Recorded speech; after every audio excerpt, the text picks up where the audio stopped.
Hi తెలుగా it's double ismart. Vijayawada Alankar థియేటర్‌లో morning 8:00 show అయితే చూసా. 2:30 గంటలు మూవీ చూసాక నా ఫీలింగ్ ఏంటంటే, మూవీలో ఏదైనా మంచి పార్ట్ ఉందా మీకు చెప్పడానికని ఆలోచించా. లోపలేం లేదు, డొల్లా. ఏం లేదు మూవీలో. సారీ, ఒకటుంది. అదేంటో తెలుసా? డబుల్ ఇస్మార్ట్ అని టైటిల్ పడినప్పుడు బ్యాక్‌గ్రౌండ్ స్కోర్ పోనగాల్ వచ్చిద్దనమాట.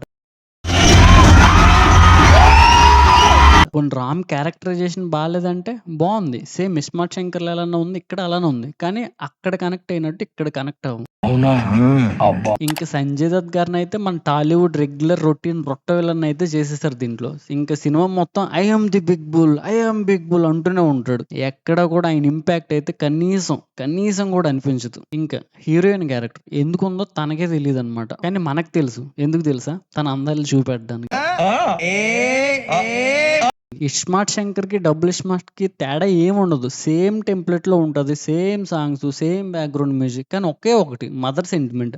అది కూడా ఈ సినిమాలో వర్క్ అవ్వలేదు. ఇంకా 'రామ్‌కి' మదర్ క్యారెక్టర్ రోల్ చేసిన 'ఝాన్సీ' గారైతే ఉన్నంత వరకు పర్లేదనిపించారు. కానీ 'ప్రగతి' గారు వస్తారు సినిమా లాస్ట్‌లో. అసల తన ఓవర్ యాక్షన్ తట్టుకోలేం. సెంటిమెంట్ రోల్ ప్లే చేసిద్ది. కానీ మనకది ఓవర్ యాక్షన్‌లా అనిపిచ్చిద్ది. ఇంక సినిమా ఇంటర్వెల్ అయ్యేసరికైతే నా ఎనక కూర్చున్న ఒక ఆయనైతే రాత్రేమో ఆడు సావ దొబ్బాడు, ఇప్పుడేమో ఈడు సావ దొబ్బుతున్నాడనైతే అనేసాడు గట్టిగానే. అంటే 14th ప్రీమియర్స్ వేశారు కదా! రవితేజ గారిది. ఇంకా మూవీ మొత్తం చూసాక ఏం లేదు. చెప్పడానికి గూడా ఏం లేదు. అసలు నాకు గుర్తుకు రావట్లేదు. ఏం చూసానో గుర్తుకు రావట్లేదు. మీకేం చెప్పాలో గూడా నాకు గుర్తుకు రావట్లేదు. ఇంక సినిమా మొత్తం బిగ్గెస్ట్ అసెట్ ఏంటంటే రామ్ క్యారెక్టరైజేషన్ అనమాట. తనైతే చాలా చాలా బాగా యాక్ట్ చేశాడు. అదే స్లాంగ్ ఉంటది, డిక్షన్ ఉంటది. మనందరికి నచ్చిద్ది. కానీ కనెక్ట్ అవ్వం. అండ్ బ్యాక్‌గ్రౌండ్ స్కోర్ గూడా అక్కడక్కడ కూడా పర్లేదనిపించిందనమాట. ఇంకొకటి చెప్పాలి. చెప్పకపోతే నా తప్పవుద్ది. అలీ గారి క్యారెక్టర్. ఆయన ఫస్ట్ స్క్రీన్ అపియరెన్స్ కనబడగానే చాలా మంది నవ్వారు. ఫస్ట్ సీన్ వర్కౌట్ అయింది.